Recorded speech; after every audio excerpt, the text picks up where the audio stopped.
श्री सत्यनारायण भगवान की व्रत कथा हिंदी में संपूर्ण।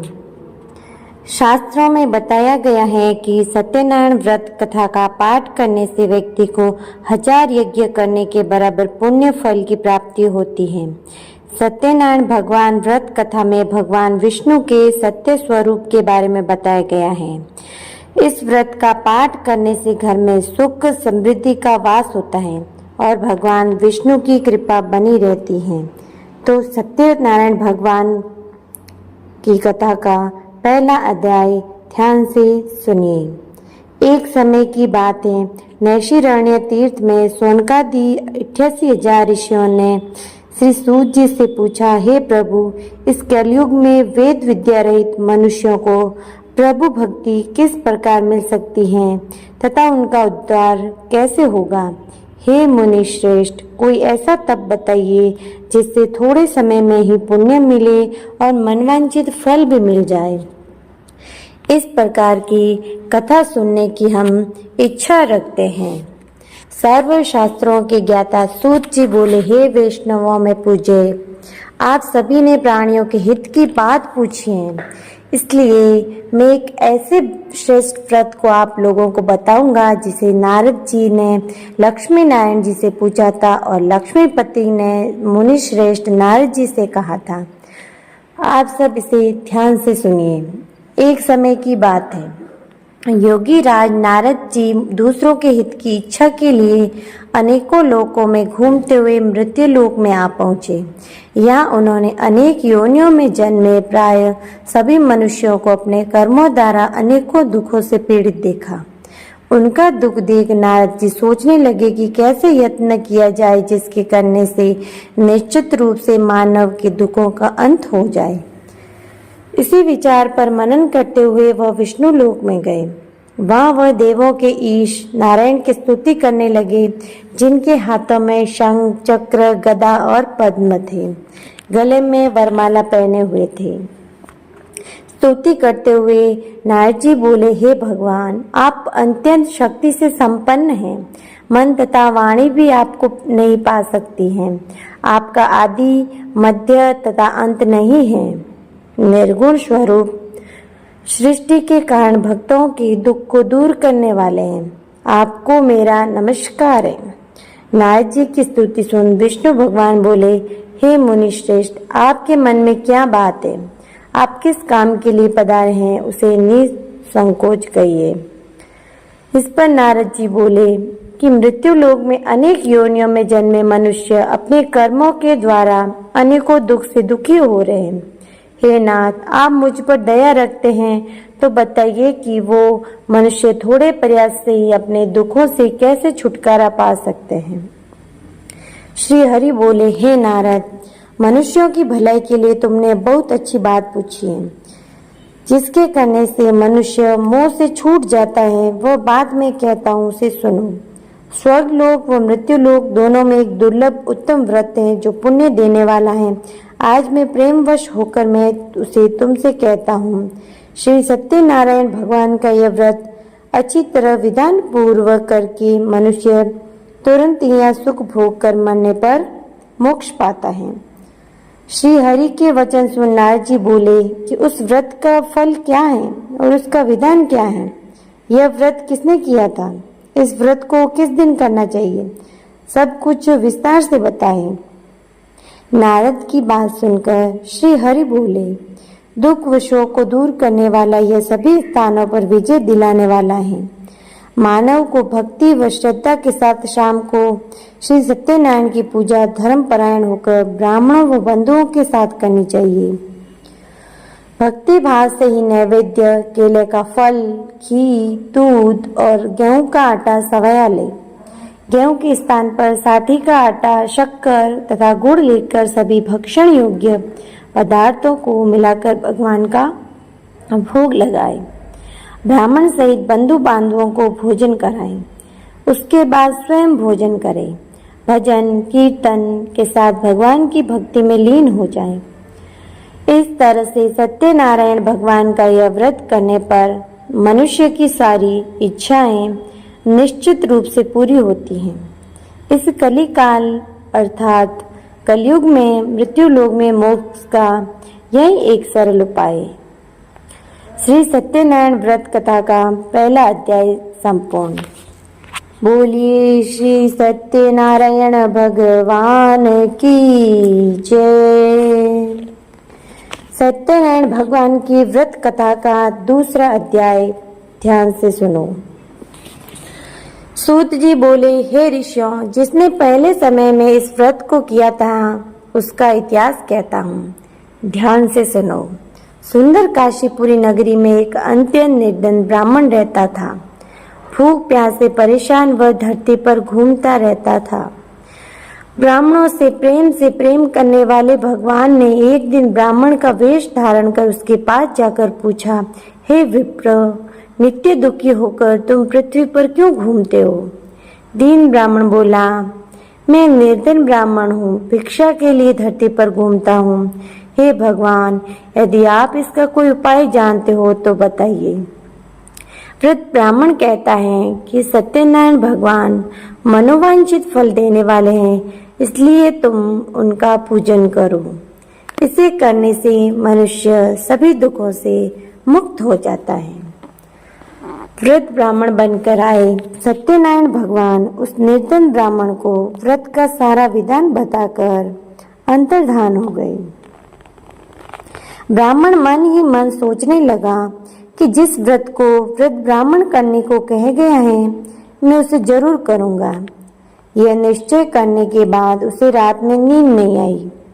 वह सवेरे उठकर श्री सत्यनारायण भगवान के व्रत का निश्चय कर भिक्षा के लिए चला गया। उस दिन निर्धन ब्राह्मण को भिक्षा में बहुत धन मिला, जिससे उसने बंधु बांधवों के साथ मिलकर श्री सत्यनारायण भगवान का व्रत संपन्न किया। भगवान सत्यनारायण का व्रत संपन्न करने के बाद वह निर्धन ब्राह्मण सभी दुखों से छूट गया और अनेक प्रकार की संपत्तियों से युक्त हो गया। उसी समय से यह ब्राह्मण हर माह इस व्रत को करने लगा। इस तरह से सत्यनारायण भगवान के व्रत को जो मनुष्य करेगा वह सभी प्रकार के पापों से छूटकर मोक्ष को प्राप्त होगा। जो मनुष्य इस व्रत को करेगा वह भी सभी दुखों से मुक्त हो जाएगा। सूत जी बोले कि इस तरह से नारायण जी का कहा हुआ श्री सत्यनारायण व्रत को मैंने तुमसे कहा, हे विप्रों, मैं अब और क्या कहूँ? ऋषि बोले, हे मुनिवर, संसार में उस विप्र से सुनकर और किस किसने इस व्रत को किया, हम सब इस बात को सुनना चाहते हैं। इसके लिए हमारे मन में श्रद्धा का भाव है।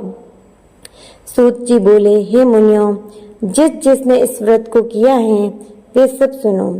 एक समय वही विप्र धन व ऐश्वर्य के अनुसार अपने बंधु बांधवों के साथ इस व्रत को करने को तैयार हुआ। उसी समय एक लकड़ी बेचने वाला बूढ़ा आदमी आया और लकड़ियां बाहर रखकर अंदर ब्राह्मण के घर में गया। प्यास से दुखी वह लकड़हारा उनको व्रत करते देखकर विप्र को नमस्कार कर पूछने लगा कि आप ये क्या कर रहे हैं? तो उन्होंने बताया कि व्रत कर रहा हूँ। तो इसको करने से क्या फल मिलेगा, कृपया मुझे भी बताए। ब्राह्मण ने कहा कि सब मनोकामनाओं को पूरा करने वाला यह सत्यनारायण भगवान का व्रत है। इनकी कृपा से ही मेरे घर में धन धान्य की वृद्धि हुई है। विप्र से सत्यनारायण व्रत के बारे में जानकर लकड़हारा बहुत प्रसन्न हुआ। चरणामृत लेकर प्रसाद खाने के बाद वो अपने घर गया। लकड़हारे ने अपने मन में संकल्प किया कि आज लकड़ी बेचने से जो धन मिलेगा उसी से श्री सत्यनारायण भगवान का उत्तम व्रत करूंगा। मन में इस विचार को ले बूढ़ा आदमी सिर पर लकड़ियां रखकर उस नगर में बेचने गया जहाँ धनी लोग ज्यादा रहते थे। उस नगर में उसे अपनी लकड़ियों का दाम पहले से 4 गुना अधिक मिलता है। बूढ़ा प्रसन्नता के साथ दाम लेकर केले, शक्कर, घी, दूध, दही और गेहूं का आटा ले और सत्यनारायण भगवान के व्रत की अन्य सामग्रियां लेकर अपने घर गया। वहां उसने अपने बंधु बांधवों को बुलाकर विधि विधान से सत्यनारायण भगवान का पूजन और व्रत किया। इस व्रत के प्रभाव से वह बूढ़ा लकड़हारा धन, पुत्र आदि से युक्त होकर संसार के समस्त सुख भोग अंतकाल में बैकुंठ धाम चला गया। श्री सत्यनारायण भगवान की कथा का दूसरा अध्याय भी संपूर्ण हुआ। बोलिए श्री सत्यनारायण भगवान की जय। सत्यनारायण भगवान की व्रत कथा का तीसरा अध्याय। सूत जी बोले, हे श्रेष्ठ मुनियों, अब आगे की कथा कहता हूँ। पहले समय में उल्कामुख नाम का एक बुद्धिमान राजा था। वह सत्यवक्ता और जितेंद्रिय था। प्रतिदिन देव स्थानों पर जाता और निर्धनों को धन देकर उनके कष्ट दूर करता था। उसकी पत्नी कमल के समान मुख वाली तथा सती साध्वी थी। भद्रशीला नदी के तट पर उन दोनों ने श्री सत्यनारायण भगवान का व्रत किया। उसी समय साधु नाम का एक वैश्य आया। उसके पास व्यापार करने के लिए बहुत सा धन भी था। राजा को व्रत करते देखकर वह विनय के साथ पूछने लगा, हे राजन, भक्ति भाव से पूर्ण होकर आप ये क्या कर रहे हैं? मैं सुनने की इच्छा रखता हूँ, तो आप मुझे बताएं। राजा बोला, हे साधु, अपने बंधु बांधवों के साथ पुत्रादि की प्राप्ति के लिए एक महाशक्तिमान श्री सत्यनारायण भगवान का व्रत व पूजन कर रहा हूँ। राजा के वचन सुन साधु आदर से बोला, हे राजन, मुझे इस व्रत का सारा विधान कहिए। आपके कथनानुसार मैं भी इस व्रत को करूँगा। मेरी भी संतान नहीं है और इस व्रत को करने से निश्चित रूप से मुझे संतान की प्राप्ति होगी। राजा से व्रत का सारा विधान सुन व्यापार से निवृत्त होकर वह अपने घर को गया। साधु वैश्य ने अपने पत्नी को संतान देने वाले इस व्रत का वर्णन कर सुनाया और कहा कि जब मेरी संतान होगी तब मैं इस व्रत को करूँगा। साधु ने इस तरह के वचन अपनी पत्नी लीलावती से कहे। एक दिन लीलावती पति के साथ आनंदित हो सांसारिक धर्म में प्रवृत्त होकर सत्यनारायण भगवान की कृपा से गर्भवती हो गई। 10वें महीने में ही उसके गर्भ से एक सुंदर कन्या ने जन्म लिया। दिनों दिन वह ऐसे बढ़ने लगी जैसे कि शुक्ल पक्ष का चंद्रमा बढ़ता है। माता पिता ने अपने कन्या का नाम कलावती रखा। एक दिन कलावती ने मीठे शब्दों में अपने पति को याद दिलाया कि आपने सत्यनारायण भगवान के जिस व्रत को करने का संकल्प लिया था उसके करने का समय आ गया है। आप इस व्रत को करिए। साधु बोला कि हे प्रिय, इस व्रत को मैं उसके विवाह पर करूँगा। इस प्रकार अपनी पत्नी को आश्वासन देकर वह नगर को चला गया। कलावती पिता के घर में रहकर वृद्धि को प्राप्त हो गई। साधु ने एक बार नगर में अपनी कन्या को सखियों के साथ देखा तो तुरंत ही दूत को बुलाया और कहा, मेरी कन्या के योग्य वर देख कर आओ। साधु की बात सुनकर दूत कंचन नगर में पहुंचा और वहां देखभाल कर लड़की के सुयोग्य वाणिज्य पुत्र को ले आया। सुयोग्य लड़के को देख साधु ने बंधु बांधवों को बुलाकर अपनी पुत्री का विवाह कर दिया। लेकिन दुर्भाग्य की बात यह थी कि साधु ने अभी भी श्री सत्यनारायण भगवान का व्रत नहीं किया। इस पर श्री भगवान क्रोधित हो गए और श्राप दिया कि साधु को अत्यधिक दुख मिले।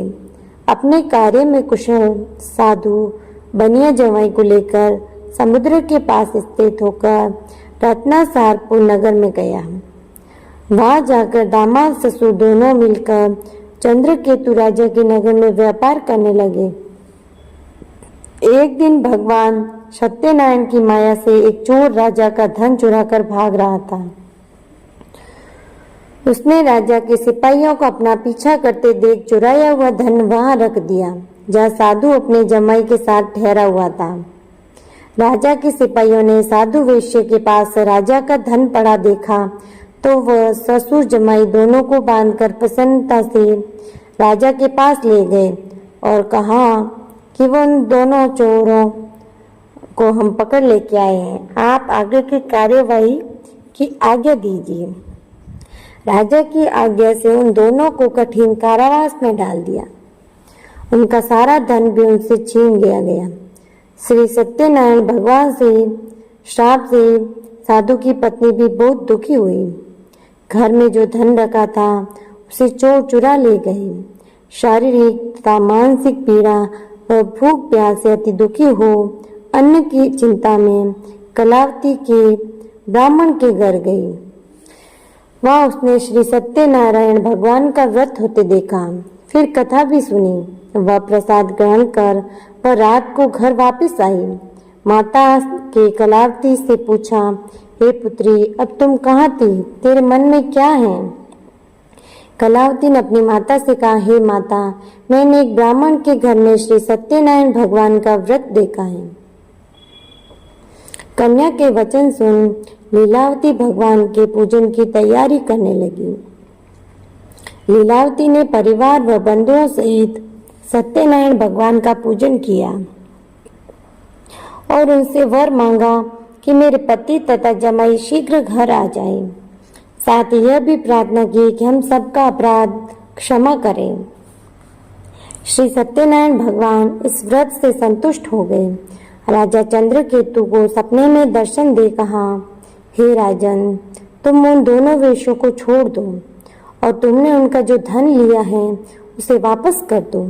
अगर ऐसा नहीं किया तो मैं तुम्हारा धन, राज्य व संतान सभी को नष्ट कर दूंगा। राजा को यह सब कहकर वह अंतर्धान हो गए। प्रातःकाल सभा में राजा ने अपना सपना सुनाया। फिर बोले कि बणिक पुत्रों को कैद से मुक्त कर सभा में लाओ। दोनों ने आते ही राजा को प्रणाम किया। राजा मीठी वाणी में बोला, हे महानुभावों, भाग्यवश ऐसा कठिन दुख तुम्हें प्राप्त हुआ है, लेकिन अब तुम्हें कोई भय नहीं है। ऐसा कह राजा ने उन दोनों को नए वस्त्राभूषण भी पहनाए और जितना धन उनका लिया था उससे दुगुना धन वापस कर दिया। दोनों वैश्य अपने घर को चल दिए। श्री सत्यनारायण भगवान की व्रत कथा का तीसरा अध्याय भी संपूर्ण हुआ। बोलिए श्री सत्यनारायण भगवान की जय।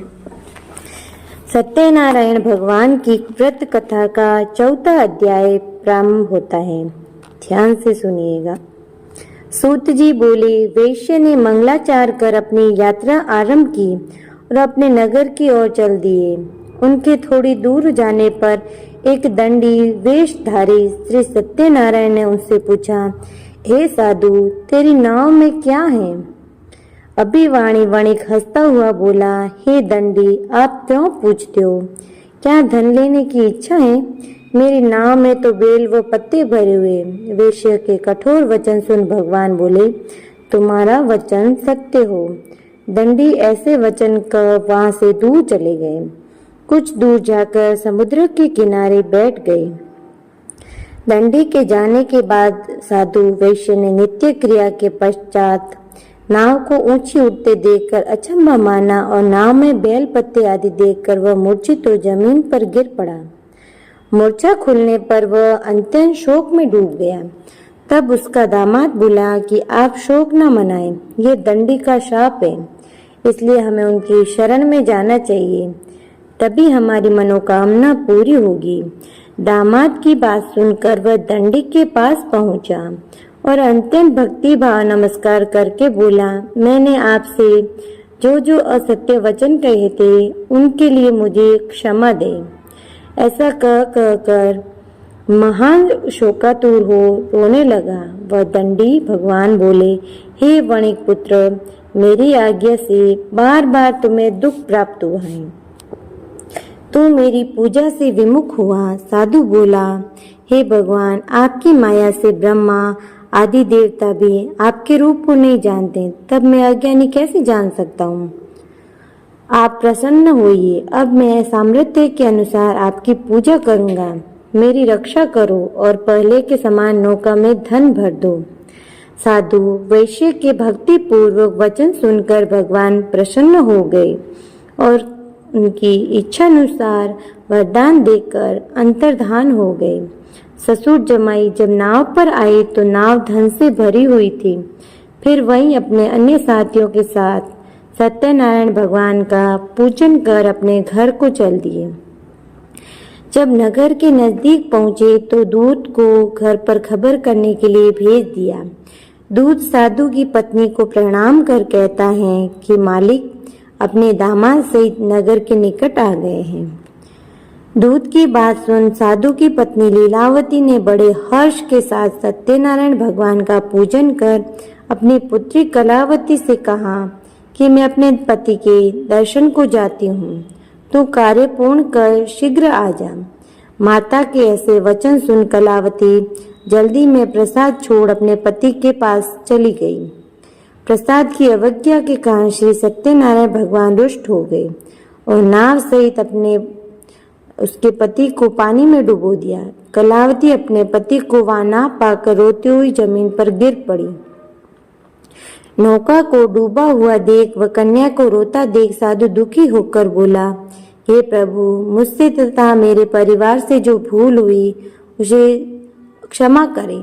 साधु के दीन वचन सुनकर श्री सत्यनारायण भगवान प्रसन्न हो गए और आकाशवाणी हुई, हे साधु, तेरी कन्या मेरे प्रसाद को छोड़कर आई है, इसलिए उसका पति अदृश्य हो गया।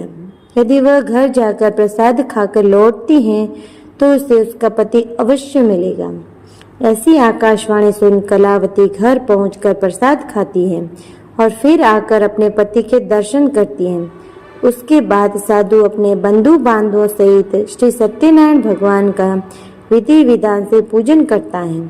इस लोक का सुख भोग व अंत में स्वर्ग को जाता है।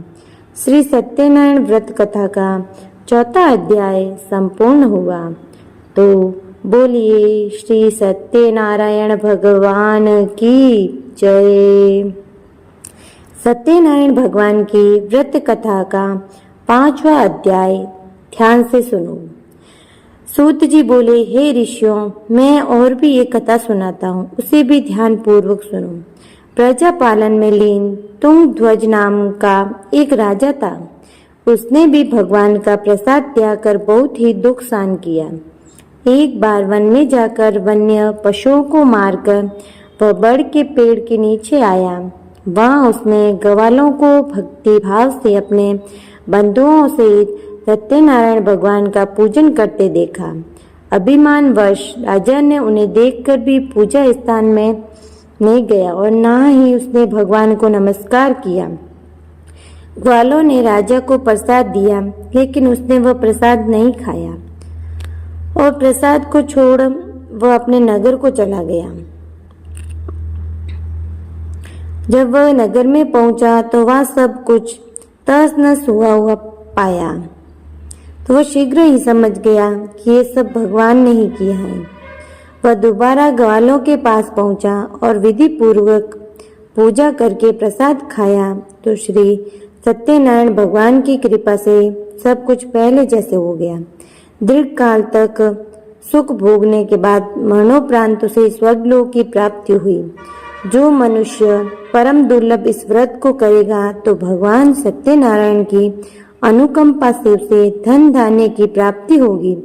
निर्धन धनी हो जाता है और भय मुक्त हो जीवन जीता है।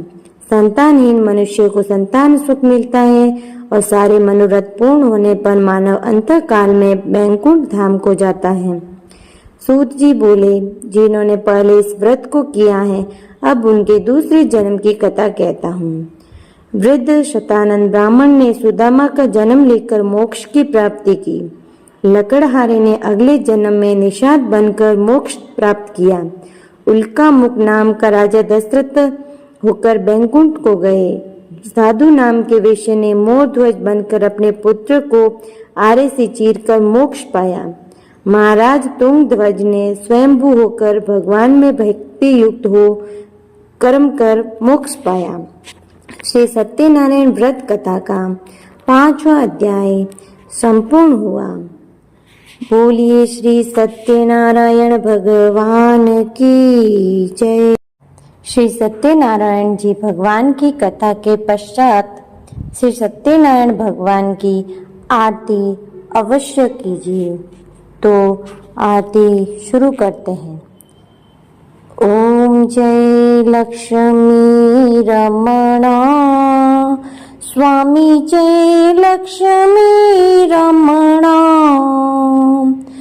सत्यनारायण स्वामी, सत्यनारायण स्वामी, जनपातक हरणा। ओम जय लक्ष्मी रमणा, ओम जय लक्ष्मी रमणा, स्वामी जय लक्ष्मी रमणा। रत्न जड़ित सिंहासन, रत्न जड़ित सिंहासन, अद्भुत छवि राजे। ओम जय लक्ष्मी रमणा, नारद करत निराजन, घंटा ध्वनि बाजे। ओ स्वामी घंटा ध्वनि बाजे। ओम जय लक्ष्मी रमणा, प्रकट भय कलिकार, द्विज को दर्श दियो। बूढ़ा ब्राह्मण बन कर, बूढ़ा ब्राह्मण बन कर, कांचन मल कियो। ओम जय लक्ष्मी रमणा, स्वामी जय लक्ष्मी रमणा। दुर्बल भील कठारो, जिन पर कृपा करी। ओ स्वामी जिन पर कृपा करी। चंद्रचूड़ एक राजा, चंद्रचूड़ एक राजा, तिनकी विपत्ति हई। ओम जय लक्ष्मी रमणा, ओ स्वामी जय लक्ष्मी रमणा। वेश्य मनोरथ पायो, श्रद्धा तज दीनो। ओ स्वामी श्रद्धा तज दीनो। सो फल भोग्यो प्रभु जी, सो फल भोग्यो प्रभु जी, फिर स्तुति कीनी। ओम जय लक्ष्मी रमणा, स्वामी जय लक्ष्मी रमणा। भाव भक्ति के कारण छिन्न छिन्न रूप धर्यो। स्वामी छिन्न छिन्न रूप धर्यो।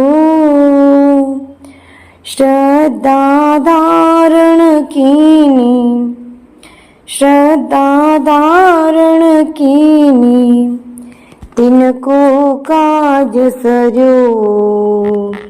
ओम जय लक्ष्मी रमणा, ओ स्वामी जय लक्ष्मी रमणा।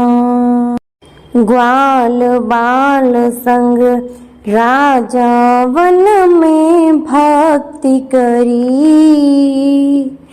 ओ स्वामी वन में भक्ति करी। मन वांछित फल दीनो, मन वांछित फल दीनो, दीन दयाल हरि। ओम जय लक्ष्मी रमणा, स्वामी जय लक्ष्मी रमणा। चढ़त प्रसाद सवायो, कदली फल मेवा। ओ स्वामी कदली फल मेवा। धूप दीप तुलसी से राजी, धूप दीप तुलसी से राजी सत्य देवा। ओम जय लक्ष्मी रमणा। ओ स्वामी जय लक्ष्मी रमणा। श्री सत्यनारायण जी की आरती जो कोई नर गावे। ओ स्वामी जो कोई नर गावे। भक्त दास तन मन सुख संपत्ति पावे। ओ स्वामी मन वांछित फल पावे। ओम जय लक्ष्मी रमणा। ओ स्वामी जय लक्ष्मी रमणा। स्वामी जय लक्ष्मी रमणा। बोलिए सत्यनारायण भगवान की जय हो। तो आज आपको सत्यनारायण भगवान की कथा व आरती अच्छी लगी हो तो मेरे चैनल को प्लीज़ लाइक करना, शेयर करना और सब्सक्राइब करना